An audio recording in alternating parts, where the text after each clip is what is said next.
Hello everyone, and welcome back to the Great Ace Attorney Chronicles. Previously, we managed to sway the majority of the jury. We pointed out inconsistencies in their logic and interpretation of the events, and that got them second-guessing. And what's more, we proved that Beppo had been scraping some money off the top of all his passengers, and fair play here, he would benefit greatly from the defendant getting a guilty verdict because he owes the defendant a large sum of money. So his integrity has been called into question. But most troubling, this honest gentleman on the right, whose name I forget, he's actually backing up fair play, so I am quite wondering about that. And one more thing before we begin. Yeah, the special bonus content from the main menu, all those little tiny self-contained episode bonuses or whatever, apparently I can play them after this first game. So, we're on case 3, I suspect, but not 100% sure, we'll play those after case 5, and then we'll go into game 2, so... There was blood on both hands of the assailant. I sincerely and distinctly remember that. However, I suppose you might say that I didn't see the exact moment the stabbing transpired, if that matters. I remember seeing the knife, and I remember seeing both of the attacker's hands with blood on them. I didn't actually see anything myself, no, not until I heard the scream. Anyway, the fact remains, there can't have been anyone else inside that carriage, or we all would have seen.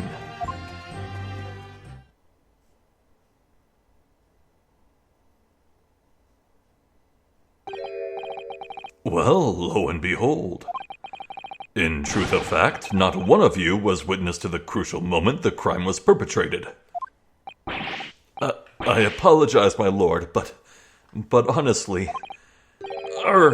There was no one else inside that carriage, and the man's hands were covered in blood. That much incriminating evidence is tantamount to saying we saw the man do it. That's really not what testimony is about. Let us examine the interior of the omnibus once more. The victim's fresh blood is clearly visible on the seat, corroborating the witness's accounts. In other words, there is no substantial nor significant change in the facts of the case.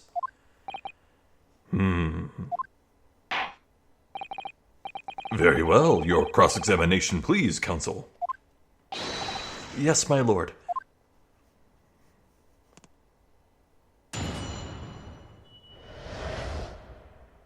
What the witnesses really saw. There was blood on both hands of the assailant. I sincerely and distinctly remember that. Hold it! No, the evidence tells us otherwise. We have the gloves the defendant was wearing on the night in question in the court record. I'm well aware of that, sir, but nevertheless, I know what I saw and I stand by it. The man had blood on both his hands. He's defiant, even in the face of hard evidence. He's steadfastly refusing to admit that he might be mistaken about what he saw. But why? Your reasoning is dire. One hand or two, the salient point remains unchanged. Minutes after the grim crime, the victim's blood dripped guiltily from the accused's fingers.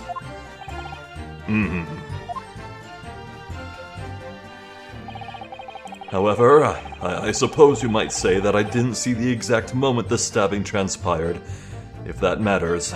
Hold it! Don't try to downplay this. Whether or not you saw the exact moment of the crime is a matter of fundamental importance, as well you know. But for crying out loud, we all knew that no one else could possibly have done it. I was just trying to save us all some time. Oh, he's tapping that paper. You have a loan of 20 guineas outstanding with the defendant, do you not? Had you hoped to release yourself from that financial burden by ensuring the defendant was found guilty? Well, arg. That's not entirely... not what I was hoping for. Arg. I just lost a little guinea or 10 when I backed the wrong horse in the Derby, that's all. Grrr. I was going to win it all back. There's a fixture this weekend that's a sure thing. Little guinea or 10? I'm a banker. No one bats an eye if I borrow a little spending money for the weekend.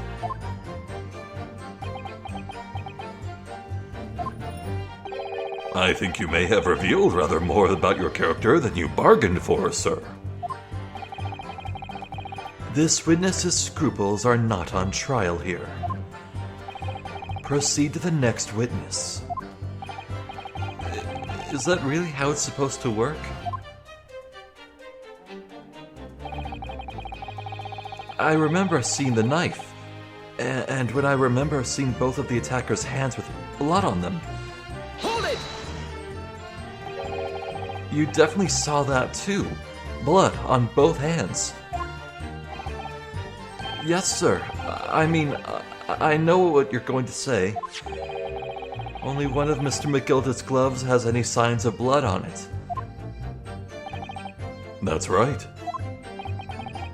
The thing is, as far as I remember, sir, when I looked down and saw Mr. McGilda sitting beside the other fellow, I don't believe he was wearing any gloves, sir. He wasn't wearing these gloves? That's correct, sir, and I saw the blood on both his bare hands quite clearly. It's true that the dark-colored stain on the dark leather gloves wouldn't have been easy to see. I should point out that the police officer who apprehended the accused on the night in question reported that there were no trace of blood on Mr. McGilda's gloved hands. There wasn't blood on his hands?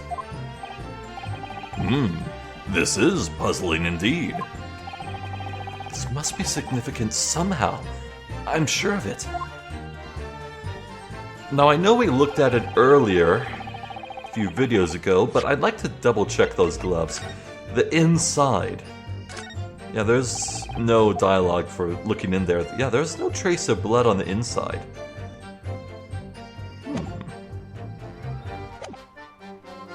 I didn't actually see anything myself, no. Not until I heard that scream. Hold it! You didn't see anything? Oh, yes, sir. That's to say, no, sir, I didn't. Very sorry about what I said before, sir. Very sorry, yes. It was very wrong of me to make up stories and say I saw him stab the man. Oh, you agree, sir? I know what you're insinuating, but I certainly wasn't making up stories. Still, to say you saw nothing isn't right either, is it? No, sir, I saw nothing at all. Mr. Beppo, you were driving your horses. At the very least, you must have enjoyed a good view of London's streets, no?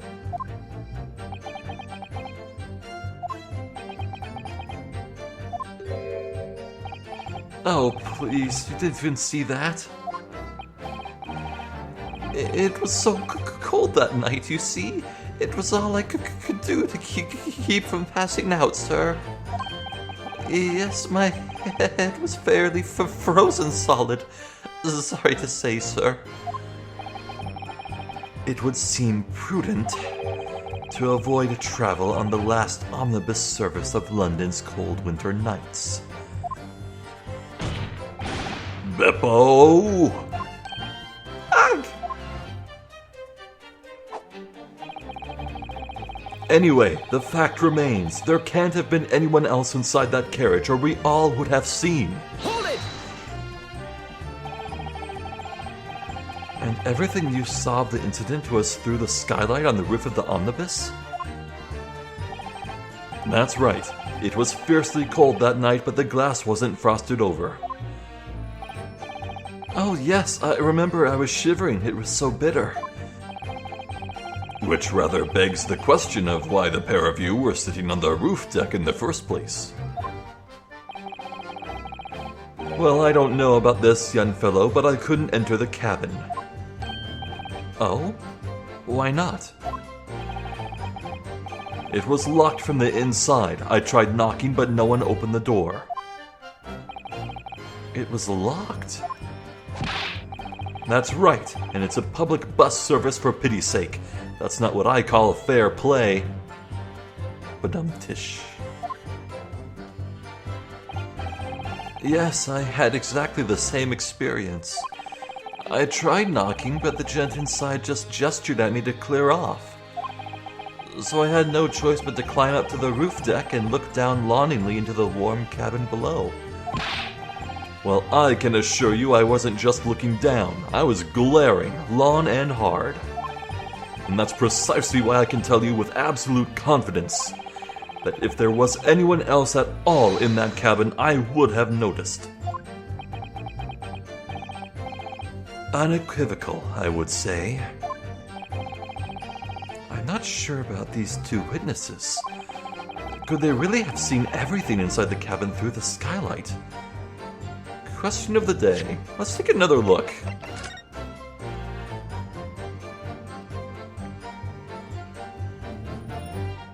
Well...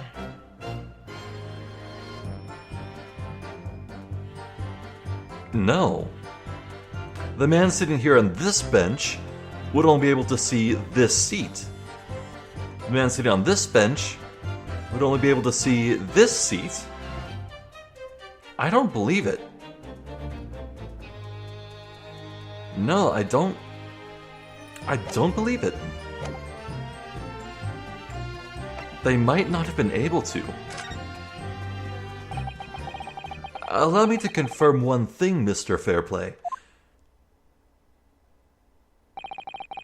You were riding this omnibus and witnessed the events in the cabin through the skylight and the floor of the upper deck, is that right? That's right, yes. In that case, there is a portion of the cabin interior that would have been out of sight from you. What? By golly, really? Obviously, at this stage, we can't say for sure,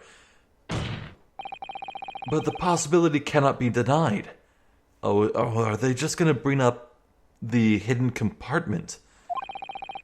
That at the time of the incident, there could have been another passenger in the enclosed cabin of the omnibus. Objection!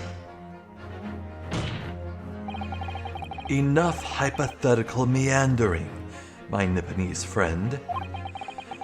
The prosecution demands that you substantiate your claims. After all, the scene of the crime is here, in the flesh. Very well, I will uphold the prosecution's demand. You will identify the area on this cross-sectional plan of the omnibus. Where exactly in the omnibus are you suggesting that this potential extra passenger could have been situated?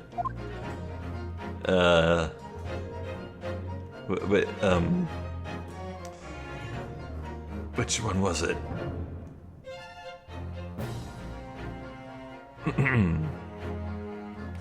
Hold, 1 second. Which one had the handle? The one in the back. Take that! both rows of seats on the roof face in the direction of travel, whereas the seats in the enclosed cabin face each other.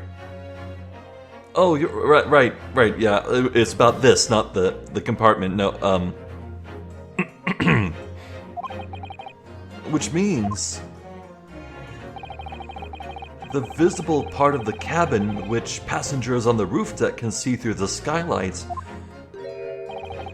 is as I've drawn here. Oh. That's right, my lord. As you can see, the seat opposite the one on which the victim and his attacker were sitting is obscured from view. In other words, if someone had been sitting on that seat, it's quite possible that these witnesses would have been completely unaware of it. Garg. Objection! It's quite possible some phantom was sitting there. You Nipponese have a forbidding habit of obscuring the truth with ambiguity. I concur with the prosecution's rejoinder. In a British court of law, evidence is paramount. I cannot entertain this conjecture, counsel. That is, unless you're able to put a name to this mysterious passenger to whom you allude. Can you, Mr. Naruhodo? I honestly don't know. Who could it have been? Who could have been in the other seat, which was out of sight from the witnesses on the roof deck?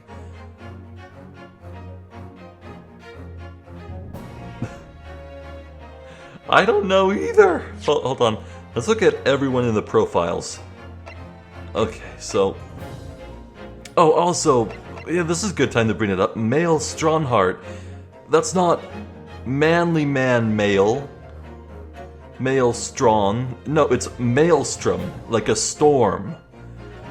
So, that's that. Who could it have been?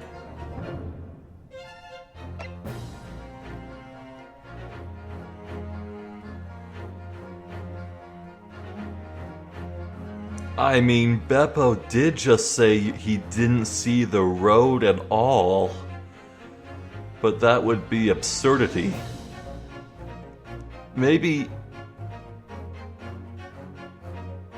My god, if... This is gonna sound ridiculous, but...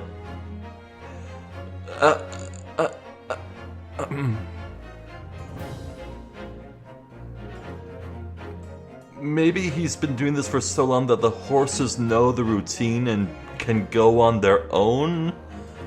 So he hopped into his own carriage cabin to warm up? Okay, look, Fair Play and First, they were both on top. Mason was inside. Magnus was inside, so it clearly wasn't Van Zeeks or Strongheart or Susato, so it must have been Beppo.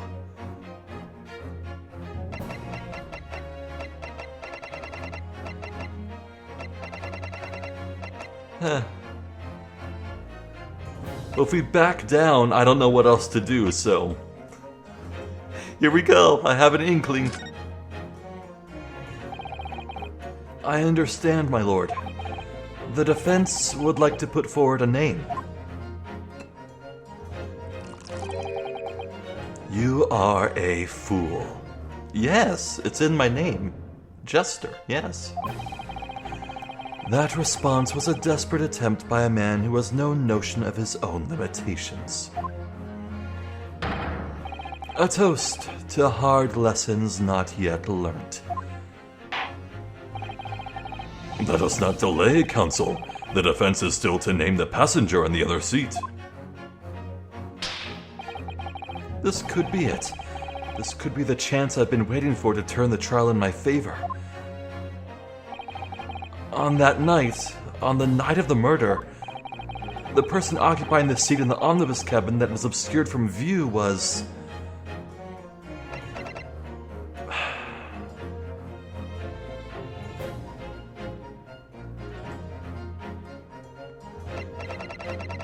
You know what?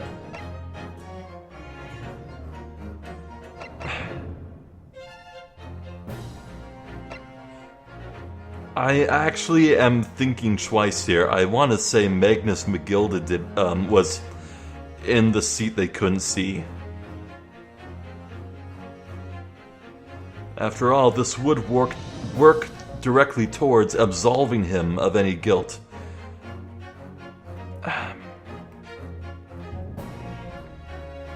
I can't view the court record. I'm gonna do a shot in the dark. I think it was the answer here.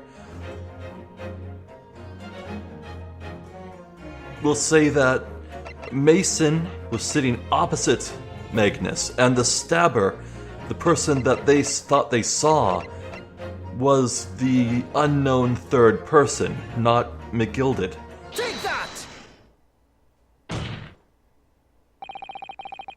The passenger in the enclosed cabin that the witnesses on the roof deck failed to see has to have been Mr. Magnus McGilded. Mr. McGilded? What are you talking about, counsel? That's the name of the defendant. I'm so glad I thought twice. Objection! What? Huh. If I desecrate this chamber by smashing my hallowed chalice, do forgive the discourtesy. I bet he buys them in bulk down the street at the corner shop. Lord Van Zeeks. People talk of those tiny island nations in the Far East as having a learning and culture of their own. But I see they use the terms ill-advisedly. What are you trying to say? Let me explain in terms that even a student of an artless backwater such as yourself might understand. Wow, this guy's such a dick! When the bloody scene unfolded, the victim and his assailant were sitting side by side. Multiple witnesses have attested to the fact. It's the very premise on which this case is built. Objection! But that premise may be wrong. What? If the victim really was sitting beside Mr. McGilded, it creates an inconsistency that can't be reconciled in any way. What inconsistency, counsel? The defendant's gloves, my lord. Both witnesses made the same testimony. They claimed that there was blood on both hands of the person sitting next to the victim. Objection! Yet we know the truth to be otherwise. Only one glove bears the gory remains. Objection! The point is, even in the face of this irrefutable evidence, both witnesses have maintained their stance. Yes, their testimony remains unchanged. Exactly. They both adamantly swear that they clearly remember seeing blood on both hands of the assailant. In short, their memory of events is correct, and their testimony reveals the truth. It was somebody else sitting beside the victim that night, a third party we have yet to identify. And the victim's blood was on that passenger's hands, both of them. Objection! And who was this third party? Obviously, the true culprit. Extraordinary.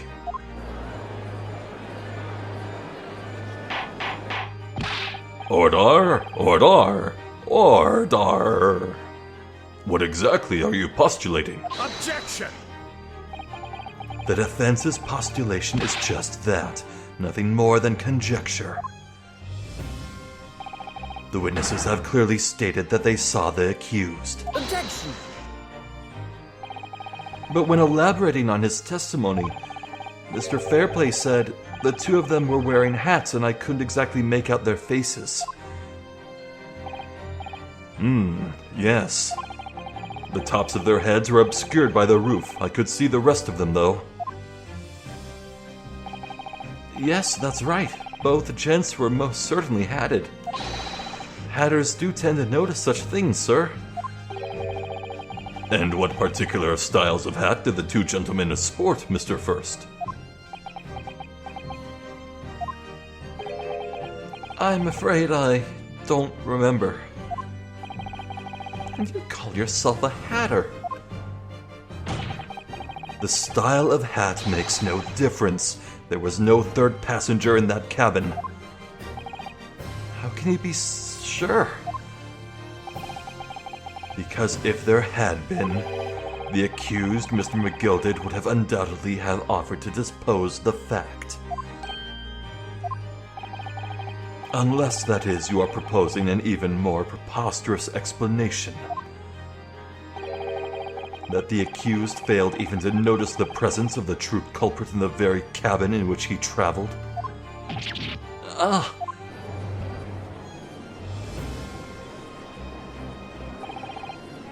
He's right. If there was another person traveling in the enclosed cabin of the omnibus, it's inconceivable that Mr. McGilded would have been unaware of it. Is it though? I remember. Ryunosuke doesn't remember, but I remember. Order!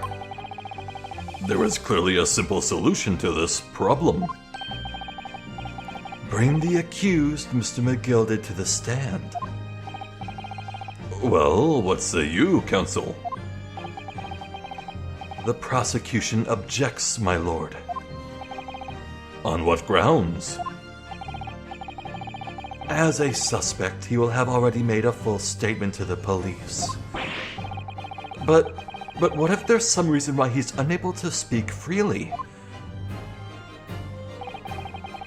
Magnus McGilded is no uneducated ruffian.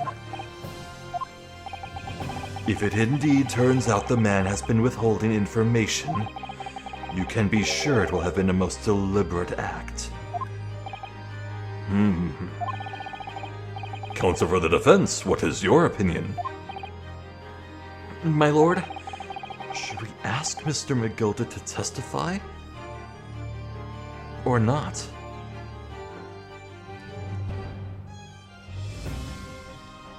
I mean, I feel like we can prove this...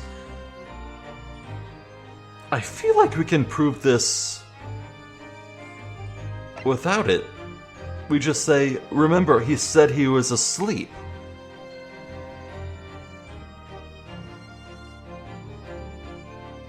I wanted to say we can do that.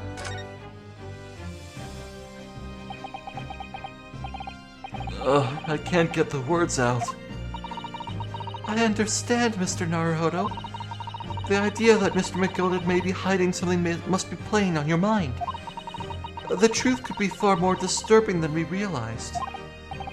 But that's all the more reason why there's only one course of action here. To believe in my client, that's what Cosma taught me. Whenever I'm not sure what to do, I feel like I can hear him guiding me. Then that's what we must do. Yes, we need to hear what he has to say in order to find out the truth. But I thought just bringing up what he said earlier is trusting in him. Wouldn't having to seek more words from him indicate that you didn't trust his words in the first... Oh, whatever. The defense would like to call Mr. McGilded to the stand. In that case, I would like to hear the opinion of the jury. Yes, I need a little time to consider this. If you ask me, I think we should hear what Mr. McGilded has to say. Get the man out of here, I say. Also, I should bring this up. Someone posted a comparison image on Discord. In the original 3DS release of this game, in this very animation that juror number 3 here was doing, you could see that he didn't actually have any legs. Right here, there, right there.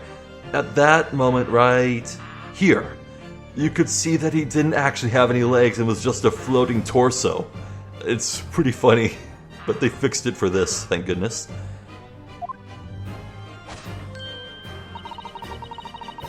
It would be utterly illogical not to hear his testimony.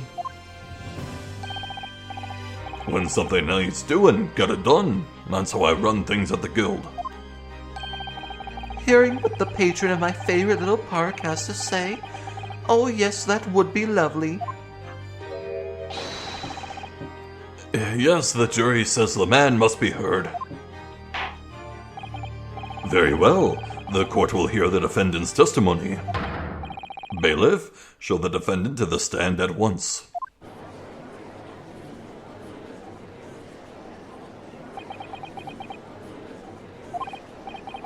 Now, maybe what actually happened that night will finally become clear.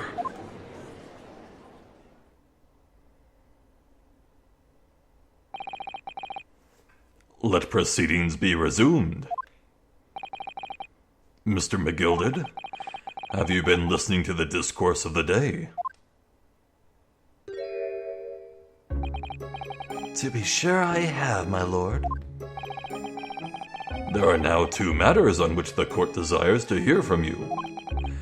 The first is whether or not there was a third party with you in the omnibus cabin, as proposed by the defense.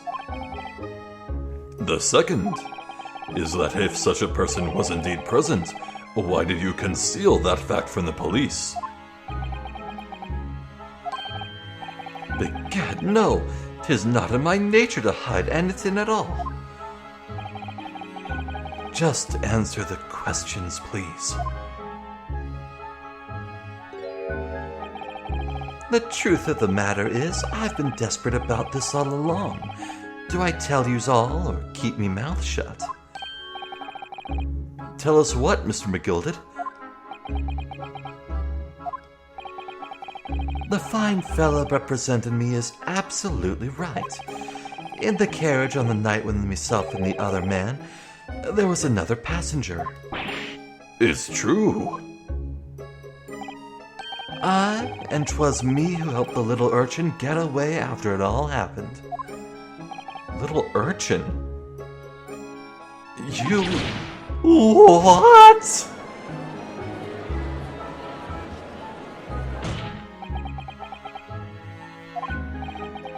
No, Magnus McGilded, that convenient excuse can't save you now. I'm truly sorry, so I am, Lord Van Zeeks. I'm sure you'll be wanting to know why I said nothing when I was taken in by the police. I do be having a very good reason, I assure you. Which was? Well, the little child was just in the wrong place at the wrong time, and not in any way involved, you see. What?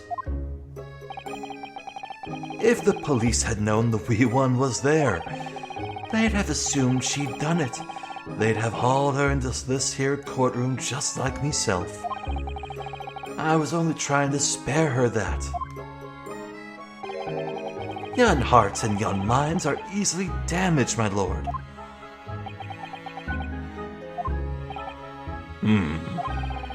And who was this young child of whom you speak? That I don't know. You don't know? Ah, well, the wee teen just happened to be in the carriage that night. I never saw her before or since. Objection! We have absolutely no reason to believe this man. The prosecution calls for the witness's statements to be disregarded by the court. You know, I wouldn't be surprised if the urchin isn't here in this courtroom as we speak, listening to the proceedings. What? Oh. Oh. Oh, this is one dramatic entrance. Wait, smoke bomb? Oh. They were fleeing? What is going on? Be careful, Mr. Naruhodo. Cover your face. Bailiff, don't let the accused escape. Secure the omnibus. I hereby call an emergency recess. Bailiff, ensure the defendant is in custody and clear the courtroom.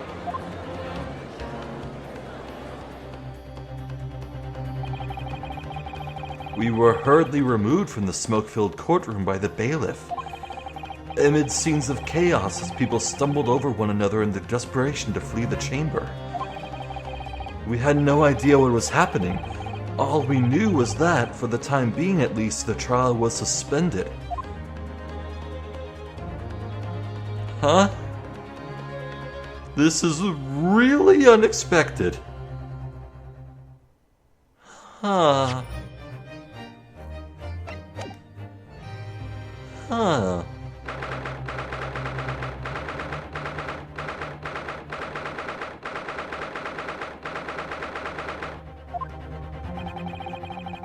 What on earth just happened in there? Mr. Naruhodo, I've managed to find out what happened. Miss Usato, I was told it was an advanced form of smoke grenade, a type of exploding device that releases smoke. A smoke grenade? It sounds like the sort of thing ninjas use.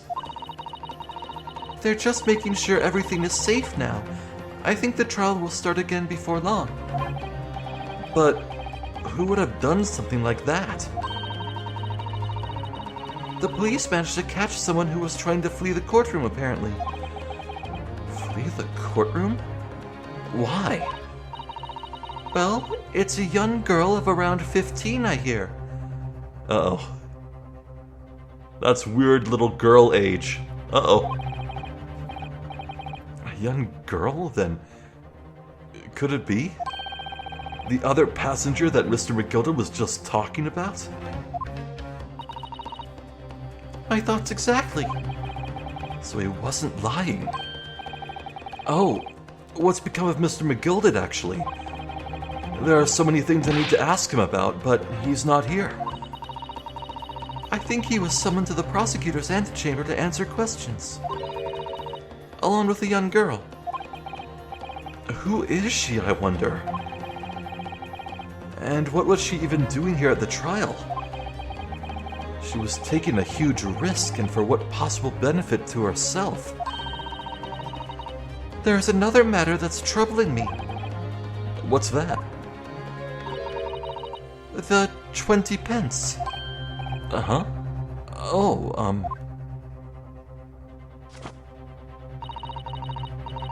According to the coachman, Mr. Beppo,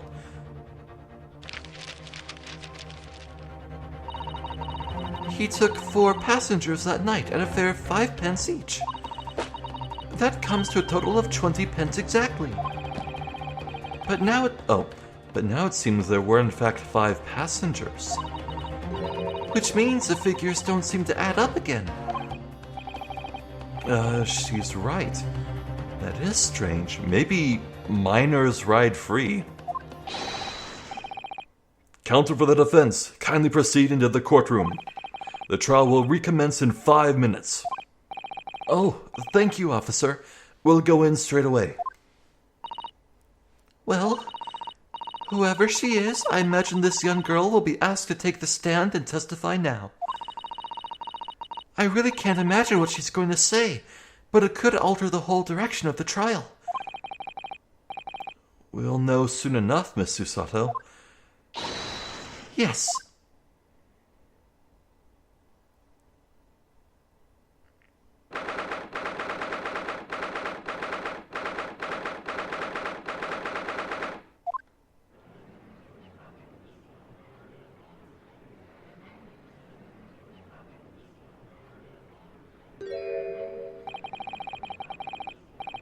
There's the young girl next to Mr. McGilded. Look. Yeah, that is absolutely an urchin. She must have been the one who caused the disturbance before.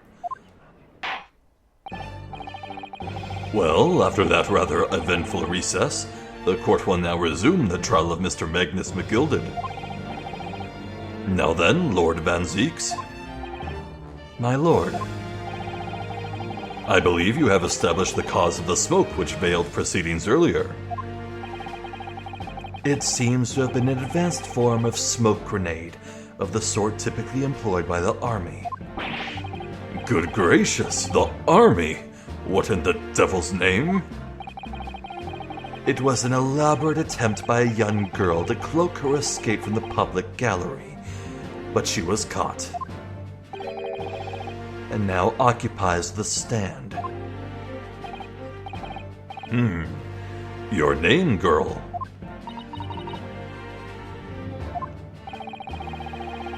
Are you responsible for the smoke grenade which induced such pandemonium here in my courtroom?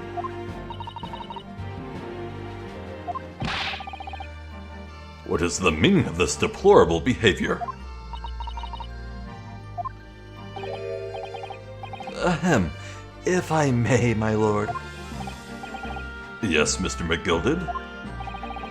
I think perhaps I ought to explain here why it is that this wee lass here was here in the first place, and why she tried to bolt like that.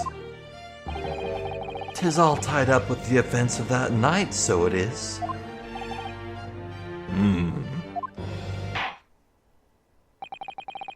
Very well, Mr. McGilded. Give your testimony. You will explain to the court exactly how this young woman is involved in the case. I wonder if she's, like, deaf? Well, I mean, she did drop a smoke grenade when things started looking her way, but McGilded literally looked at her, so... Just what did happen that night? It's not like a defense lawyer needs that information or anything.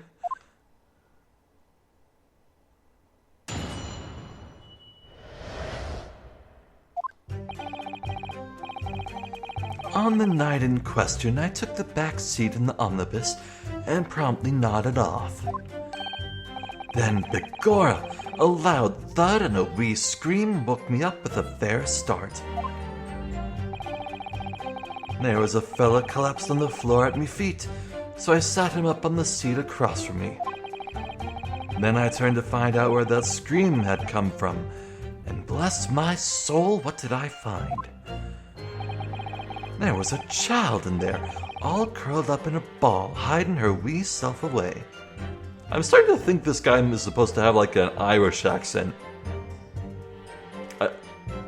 My god, I think one of the jury members actually did call him a leprechaun at one point.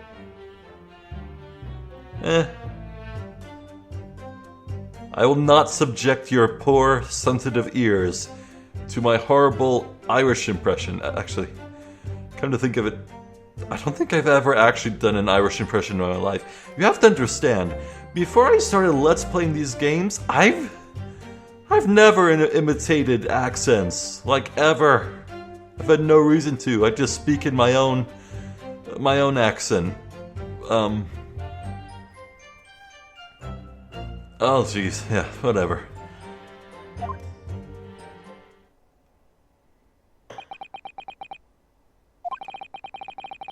I remain somewhat baffled, I confess, but from what I gather on the night in question, this young girl was indeed riding in the omnibus, is that correct? 'Tis exactly as the defense counsel said. This lass was the 5th passenger, my lord.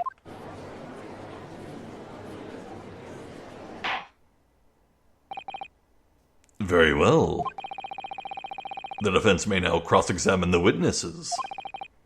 Are you ready, counsel? Yes, my lord. Or rather, no. I have no idea where to start. Who farted?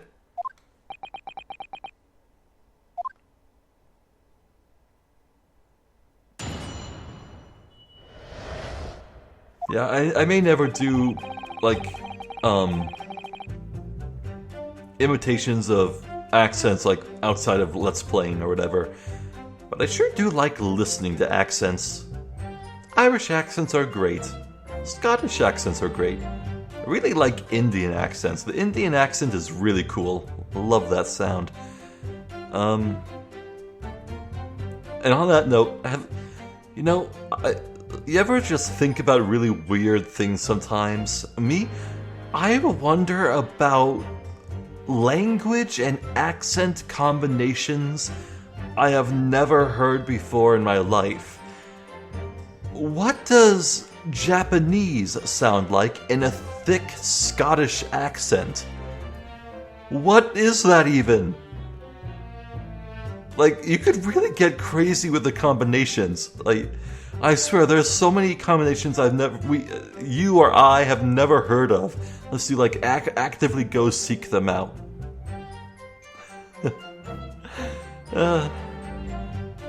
Anyway. On the night in question, I took the back seat in the omnibus and promptly nodded off. Hold it! And when you first got onto the omnibus, were there any other passengers already on board? There were not.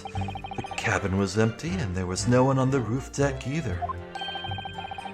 You were the first passenger, as it were, I see. Aye, and that's why I took the back seat as I did. 'Tis the most comfortable, so it is. Could you explain exactly what you mean by the back seat? By all means.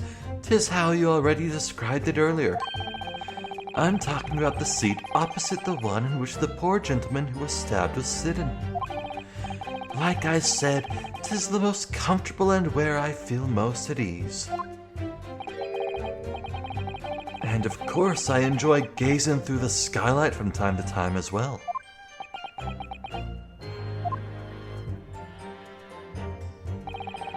Then, begorra, a loud thud and a wee scream woke me up with a fair start. Hold it! A loud thud, you say, and a scream. Ah, that's right. How can I explain? 'Twas like the sound of someone falling to the ground. That sort of noise. So you think it was the sound of Mr. Mason falling to the floor having been stabbed? Well, now you'll remember I was asleep at the time, so I wouldn't like to say. And when the sound woke me and I opened my eyes, there wasn't a soul to be seen in the carriage but the fella on the floor. And yet you helped the kid get away? Huh, you didn't see anyone? But at the same moment you did hear a scream. Aha, from the seats above you on the roof deck, I presume. Not above me, no, my lord. 'Twas from inside the cabin. But I wasn't altogether thinking about the scream. No, I was too stunned by the desperate sight before me eyes. There was a fella collapsed on the floor at me feet, so I sat him up on the seat across from me. Hold it! You sat him up? The victim, you mean? That I did. On the seat across from me, as I said. I could plainly see the poor devil was already gone. And you wouldn't leave a dead man just lying on the floor now, would you?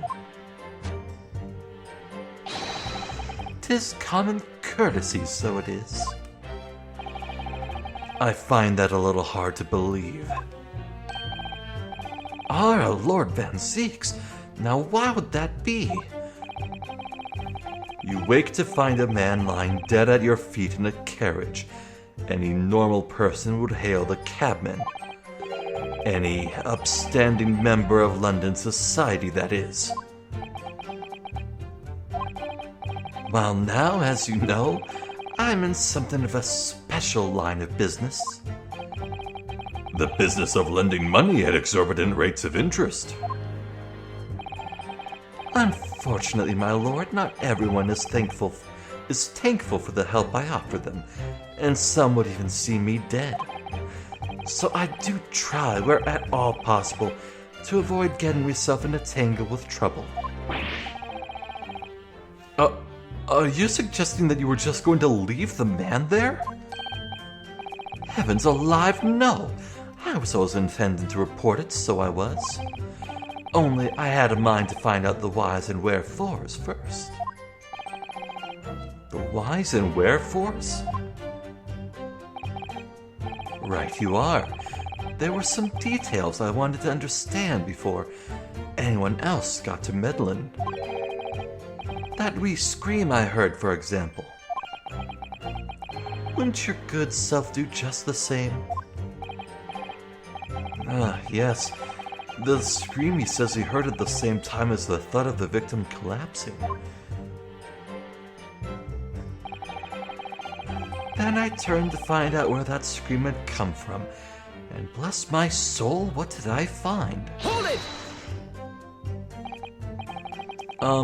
I'm afraid I don't understand. I'm sure you told the court that there was no one else in the carriage except yourself and the victim. So I did, sir, so I did. As far as I could see, that is. What do you mean by that? Well, now, 'tis a queer thing. The wee scream I heard as I woke up. It came from, if you'll excuse the vulgar expression, under me backside. There it is.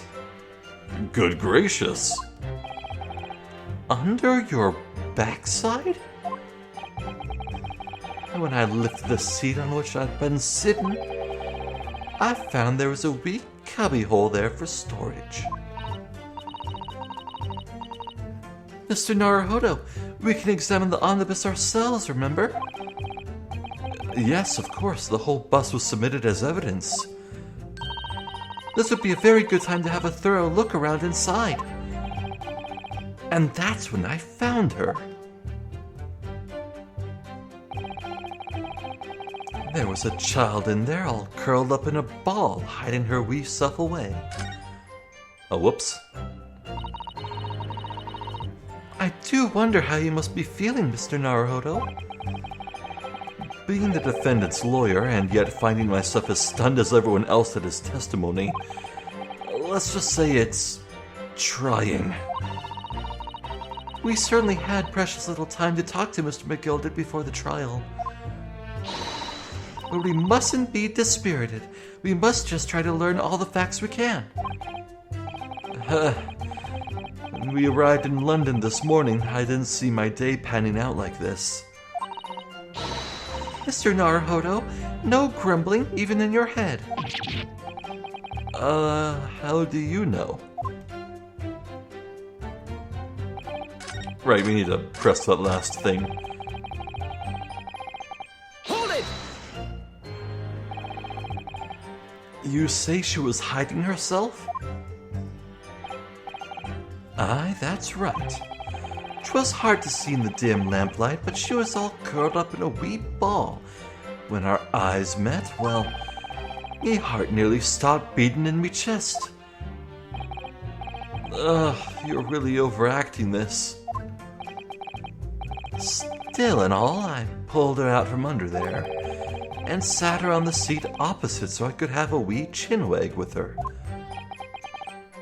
The seat opposite? That's right, just next to the dead gentleman there. You sat this young girl next to a corpse, sir. Well, as I'm sure I mentioned, a gentleman in my position cannot all too often find himself in mortal danger. So I needed to find out just who this urchin was, you see.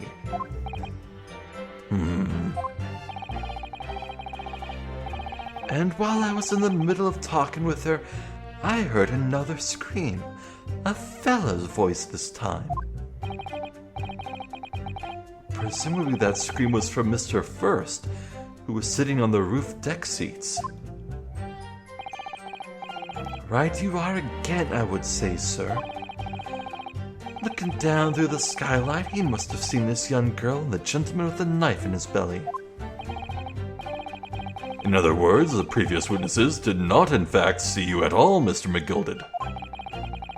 What they believed to be yourself and the victim was in fact this girl and the late Mr. Mason. Aye, my lord.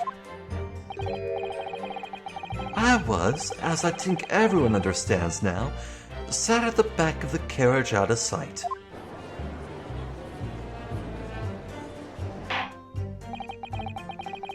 It is certainly plausible. The defendant is somewhat diminutive in stature, and readily confused perhaps with this young girl. After that, of course. With the scream from the gentleman over us, the driver realized something was wrong and pulled up the horses. Thank you, I have heard enough. The events as explained are clear in my mind. However, at least one conundrum remains. Who is the girl?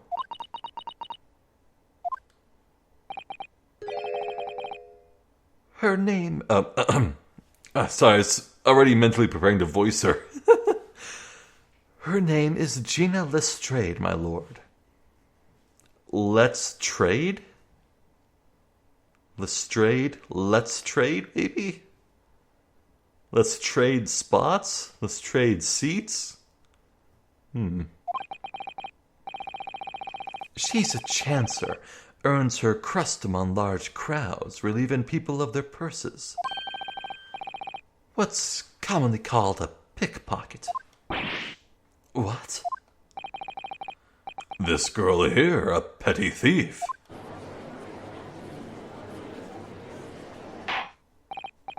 Ordar, ordar. Is this true, Miss Lestrade? Miss Lestrade, you will answer the question. I'm pretty sure that's how it's pronounced. Jesus Christ! How dare you? What is the meaning of this? Oh, the girl, she's gone. Open your eyes. I'm over here. Good gracious, how? What was the point in that little sidestep? I know what you lot are thinking. Grown-ups are all the same. This dirty little dipper, you'll say, slipped up and got caught on the job. She got herself backed into a corner, so she knifed the gent. Go on, that's within your heads, isn't it? No, not at all. This is a court of law. We're here to determine the truth.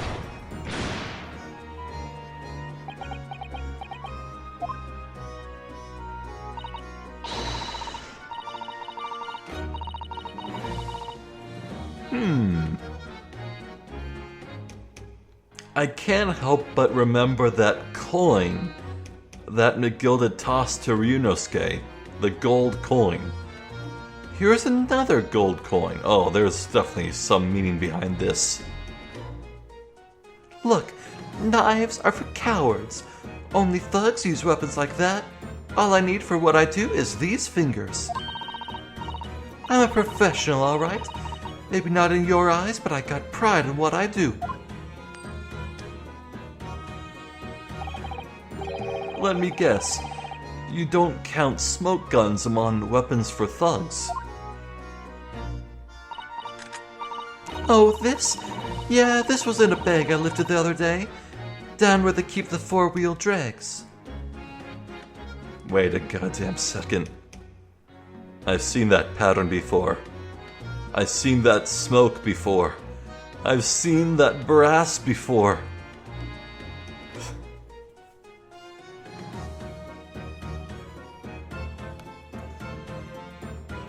Miss, young miss, I think you have something that belongs to a friend of mine. It's nice, isn't it? I like the pink best. No, do not wave that thing in my direction again. So, you admit that you were riding the omnibus on the night in question.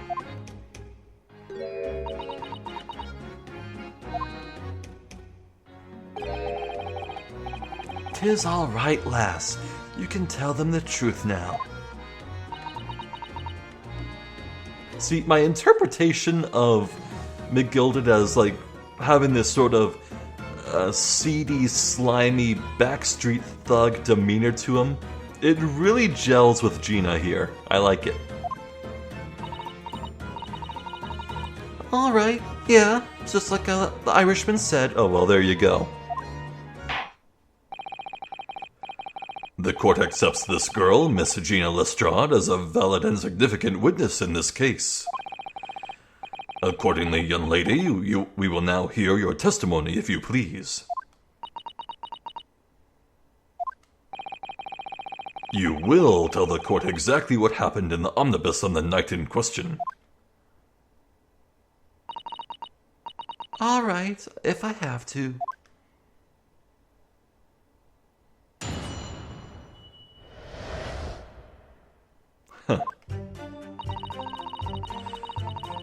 And that's as good a place as any to end things. Right where we began, right at the beginning of the first look at a cross-examination. So we're definitely making some really, really good progress.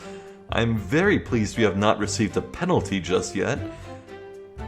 But somehow I don't feel like we're any closer to the truth. I am genuinely at a loss as to who the actual murderer was. Who stuck Mr. Mason with a knife? It's this unknown third individual, but...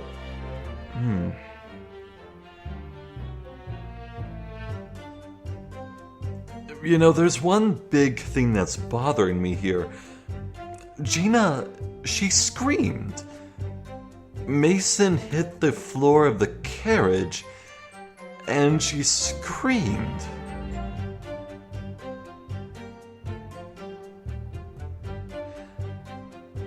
I would think she wouldn't be able to see out of the little compartment she was in, so maybe it was just audio. Now, despite what media would have you know, knife stabs are pretty silent outside of any, like, vocal noises the victim might make.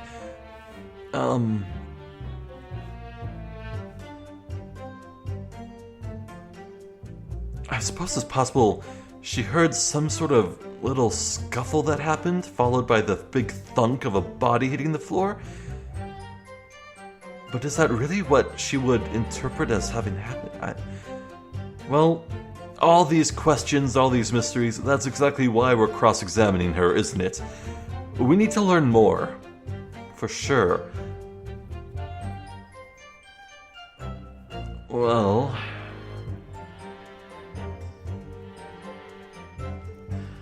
I definitely think we're past the halfway point of this trial.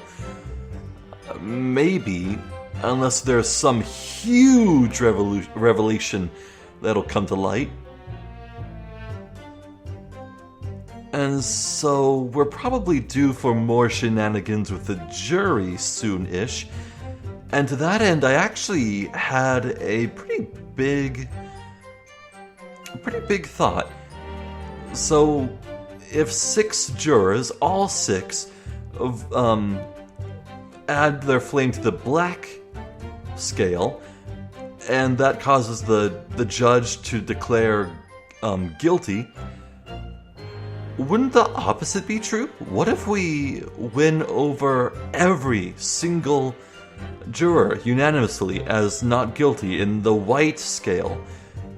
Would the judge then end the trial and declare not guilty? Does it go both ways? The antiquated law that Ryunosuke used said that only defense attorneys can sway the jury's mind, but honestly, it would be pretty goddamn hype if at some point in this game, or even the sequel, Ryunosuke got all 6 jurors on his side, but then the prosecutor spun some sort of appeal and managed to change the minds at the last moment. Just yank it back and forth in a tug of war at the last moment. That'd be really hype. But that's just spitball and conjecture.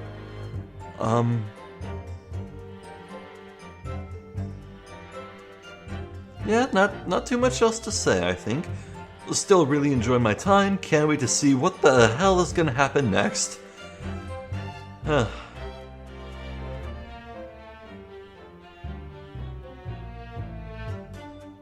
I wonder if that handkerchief, that scarf on her neck, is gonna hide some sort of clue.